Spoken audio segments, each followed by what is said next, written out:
In the midst of the pages of the Purgatory manuscript, there are gems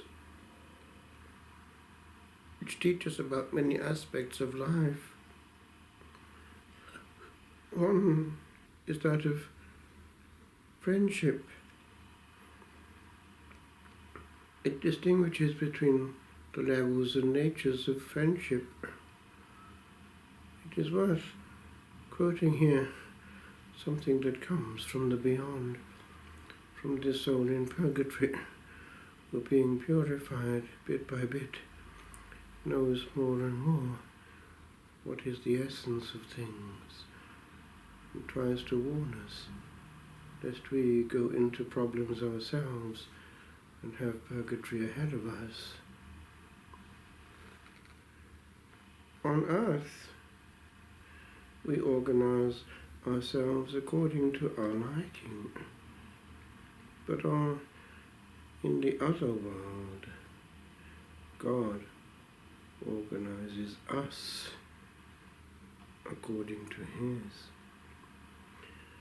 There are few true friendships on earth. People often love each other out of fancy, out of self-interest. A small wound, a word,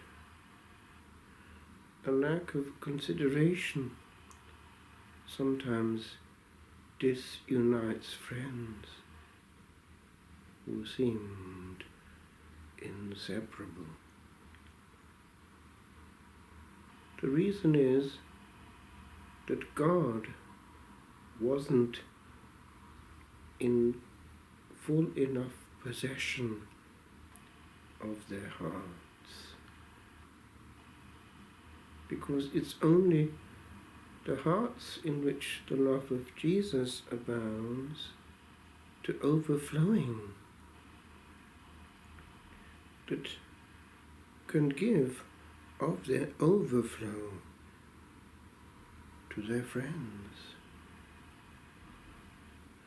Every friendship which is not thus founded in God is false. It won't last.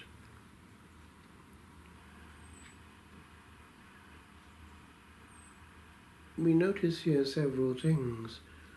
One is that the Lord wants to be King of the heart, and that any of the friends that He gives us be loved in Him and not detracting from love of Him.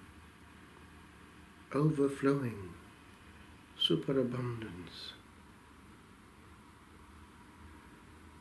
The other, closely related, is the question of both choice of community and choice of family.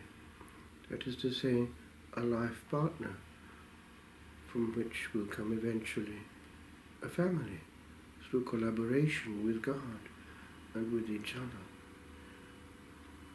In both cases, one has to start from love of God, and God has to do the organizing.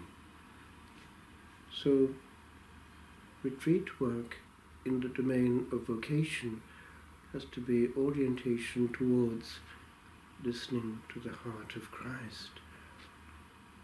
Where is there resonance? Where is love of Him found which can be lived together? That applies to a community and also to a life partnership. The human is simply not enough.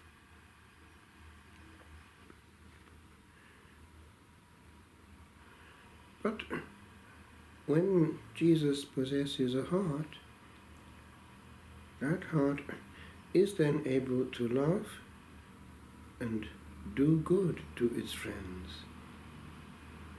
because in it is to be found the fount of pure, unadulterated friendship. It's a tiny trickling of heaven.